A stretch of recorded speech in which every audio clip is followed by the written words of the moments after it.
गण गणपते नमः। राधे राधे, जय श्री कृष्णा, नमो नारायण। इस चैनल पर आप सभी का हार्दिक स्वागत है। आपको मेरी कही हुई कहानी और कथाएं पसंद आ रही होंगी।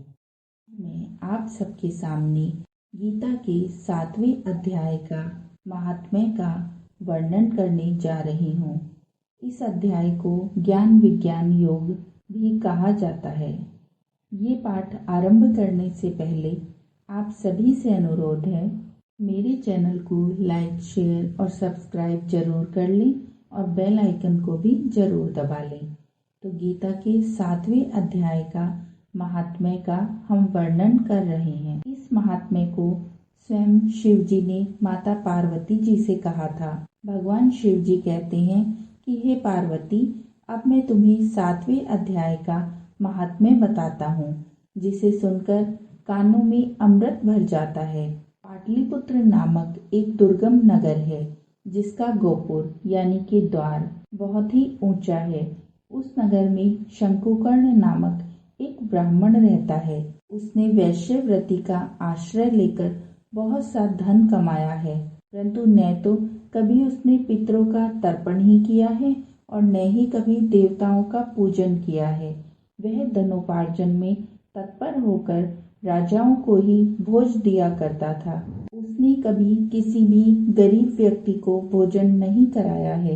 एक समय की बात है, उस ब्राह्मण ने अपना चौथा विवाह करने के लिए पुत्रों और बंधुओं के साथ यात्रा आरंभ की।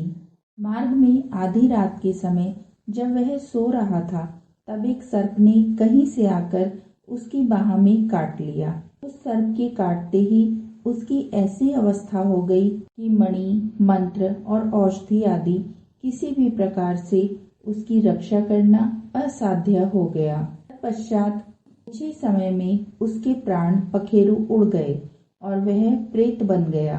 वह प्रेत योनि में चला गया। फिर बहुत समय के बाद वह प्रेत सर्प योनि में उत्पन्न हुआ। उसका चित्त तो अपने धन की वासना में ही बंधा हुआ था। उसने पूर्व वृतांत को स्मरण करके सोचा कि मैंने घर के बाहर बहुत बड़ी संख्या में जो धन गाड़ रखा है, उससे इन पुत्रों को वंचित कर स्वयं ही उसकी रक्षा करूंगा। सांप की योनि से पीड़ित होकर पिता ने एक दिन स्वप्न में अपने पुत्रों के समकक्ष आकर अपना मनोरथ बताया। तब उसके पुत्रों ने सवेरे उठकर बड़े ही विस्मय के साथ एक दूसरे के साथ उस स्वप्न की बातें कही।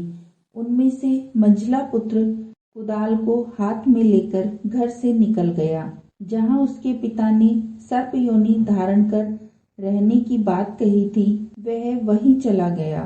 यद्यपि उसे धन के स्थान का ठीक ठीक पता नहीं था, तब भी उसने चिन्हों से उसका ठीक निश्चय कर लिया और लोभ बुद्धि के कारण वहां पहुंचकर बाबी को खोदना आरंभ कर दिया। तब उस बाबी से एक बड़ा भयंकर सर्प प्रकट हुआ और बोला, ओ मूढ़, तू कौन है और किस लिए यहाँ आया है? यह बिल क्यों खोद रहा है? किसने यहाँ तुझको भेजा है? ये सारी बातें मेरे सामने बता। पुत्र ने कहा कि मैं तो आपका पुत्र हूँ। मेरा नाम शिवा है। मैं रात्रि में देखे हुए स्वप्न से विस्मित होकर ही यहाँ पर स्वर्ण को लेने के कौतूहल से आया हूँ। पुत्र की यह वाणी सुनकर वह सांप हंसता हुआ उच्च स्वर से इस प्रकार स्पष्ट वचन बोला, यदि तू मेरा पुत्र है तो मुझे शीघ्र ही बंधन से मुक्त कर। मैं अपने पूर्व जन्म के गाड़े हुए धन के लिए इस सर्प योनि में उत्पन्न हुआ था। पुत्र कहता है, पिताजी, आपकी मुक्ति कैसे होगी, वह उपाय आप मुझे बताइए, क्योंकि मैं इस रात में सबको छोड़कर यहाँ पर आया हूँ। पिता ने कहा, बेटा, गीता के अमृतमय 7वें अध्याय को छोड़कर मुझे मुक्त करने में तीर्थ, दान, तप और यज्ञ भी सर्वथा समर्थ नहीं है। केवल गीता का 7वां अध्याय ही प्राणियों के जरा मृत्यु आदि दुखों को दूर करने वाला है।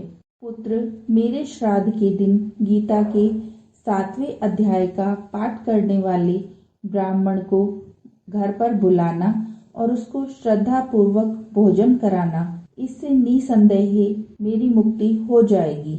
और वत्स, अपनी शक्ति के अनुसार पूर्ण श्रद्धा के साथ निर्वसी और वेद विद्या में प्रवीण अन्य ब्राह्मणों को भी भोजन कराना। सर्प योनि में पड़े हुए पिता के ये वचन सुनकर सभी पुत्रों ने उसकी आज्ञा के अनुसार तथा उससे भी अधिक किया। शंकुकर्ण ने अपने सर्प शरीर को त्याग कर दिव्य देह को प्राप्त किया और सारा धन अपने पुत्रों के अधीन कर दिया। पिता ने करोड़ों की संख्या में जो धन अपने पुत्रों में बांटा था, उससे उन सभी पुत्रों ने बहुत से पुण्य कर्म किए।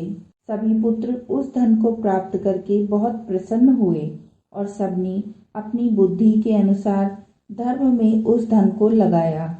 उन्होंने बावली बनवाई, कुएं बनवाई, पोखर बनवाए, यज्ञ किए और देव मंदिरों के लिए उस धन का प्रयोग किया तथा अन्नशालाएं भी बनवाई। तत्पश्चात 7वें अध्याय का सदा जप करते हुए उन सब ने मोक्ष को प्राप्त किया। हे पार्वती, ये मैंने तुम्हें 7वें अध्याय का महात्म्य बतलाया है, जिसके श्रवण से ही प्राणी पाप मुक्त हो जाते हैं। गीता के 7वें अध्याय का पाठ हम कभी भी कर सकते हैं। ये पाठ पुण्य को देने वाला है। तो ये महात्म्य अब यहीं समाप्त होता है। आशा है आपको ये पसंद आया होगा। मैं सबसे फिर से बता देती हूँ कि ये 7वें अध्याय का महात्म्य है, 7वां अध्याय नहीं। ओम नमो नारायण।